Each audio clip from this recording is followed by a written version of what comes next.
Wesh, la déconfit street, bien ou bien? C'est une semaine dans le game, les restes de l'actu hip-hop racontés par un con abonné, son voisin Brahim. Cet épisode vous est offert par Zgeg Billet. C'est comme un peu les bitcoins, c'est une crypto-monnaie en papier que j'ai inventée. Bitcoin, Zgeg... On va faire le pont longtemps, Brahim. Ouais, je te propose quand même. Bon, et vas-y, dis les jours. Lundi, Booba dit qu'il va revenir et même faire un feat avec Damso, qui serait le plus grand rappeur de tous les temps. C'est à ce moment-là qu'on a compris que c'était faux, ce qu'il disait. Voilà, maintenant démerdez-vous avec ça. Mais en vrai, quand tu réfléchis bien, Booba il avait juste dit c'est mon dernier album. Il avait pas dit j'arrête de faire du son. Sur un plan marketing, c'est imparable. C'est vrai, mais officiellement, là, en fait, il reprend parce que depuis qu'il a pris sa retraite, il s'ennuie. Il a qu'à changer d'activité. Moi, par exemple, je me suis mis à la magie. J'ai même créé un tour, regarde. Je suis caché dans mes oreilles. T'es chiant, Brahim, t'es chiant. Sinon, 6ix9ine a complètement raté son hommage avec XXXTentacion. Il a voulu chanter un son de XXX en concert, mais il se rappelait plus des paroles. Après, faut le comprendre, c'est dur pour 6ix9ine, parce que lui, dans ses sons, il y a que 2 mots, et après, il fait Imad. T'as imité 6ix9ine? C'est une des pires imitations 6ix9ine que j'ai entendues de ma vie. C'est parfait. Mardi!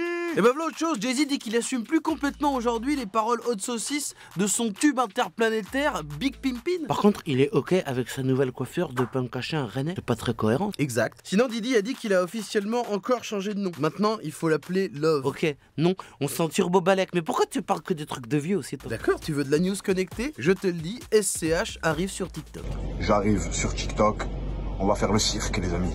Il a bien dit, venez, on va faire le cirque. Je suis sûr, il s'attendait pas à dire ça une seconde avant de le dire. Alerte forceur, qui a encore décidé de faire un album de Pop Smoke? Et wesh, mais ça sert à quoi de dire Pop Smoke repose en paix si c'est pour le faire travailler tous les jours alors qu'il est dans le décès? Et un nouvel album de Jul aussi, il vient de teaser son projet de juin. Mais là, c'est pas du forçage, parce que je peux te dire, le J, il a déjà en stock des albums pour faire platine, même 35 ans après sa mort. Mercredi. Un moment body positive, puisque Will Smith s'est pris en photo et il assume ses bourrelets. Enfin, je dis bourrelets, mais disons qu'après un an de pandémie, il a une tablette de Nutella, quoi. C'est mou. Wesh, il dit il est gros, on dirait moi quand je suis archi fit. Ça me fout le mort de ouf. Chris Brown et Tory Lanez annoncent un album en commun. Un album avec le mec qui a frappé Rihanna et le mec qui a tiré sur le pied de Megan Thee Stallion. C'est quoi le titre? Faites entrer l'accusé. Intéressant comme point de vue.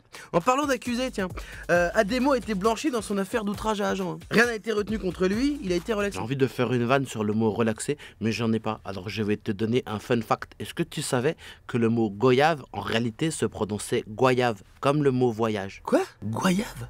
Un jus de goyave? Mais oui. Je vais pas vous mentir, il se passe pas grand chose en ce moment. Sosomanes vient de sortir un nouveau titre. Louvrezval vient de sortir un nouveau titre pour teaser son prochain album. Et il y a aussi DC's qui a fait la même chose. Mais sinon, je profite pour vous rappeler que le jeudi, ce qui est assez intéressant, c'est que ça vient juste après le lundi, le mardi, le mercredi. Mais attention, c'est juste avant le vendredi. Donc, et ben il fallait le souligner. Pourquoi tu parles comme Jean Castex? Vendredi. Jour de sortie avec 2 projets, notamment celui de Seth Jones, Je vois des couleurs. C'est le projet qui s'appelle comme ça, c'est pas moi qui vous dis un truc sur moi. Et aussi le nouvel album de Giorgio, ça faisait longtemps, ça s'appelle Sacré. J'ai même envie de dire sacré Giorgio. C'est tout là, c'est la fin de ta vanne? Enfin, c'est même pas une vanne d'ailleurs. C'est quoi? Je ne sais pas, je suis en fin de cycle, je vais pas te mentir. Bon allez, c'est ce qui va conclure une bonne semaine de merde. La prochaine sera pire et moi je vous propose qu'on se quitte avec une image mignonne, celle de Adonis, le fils de Drake, qui découvre le basket. Oh my god! Move Radio, Hip Hop Nation.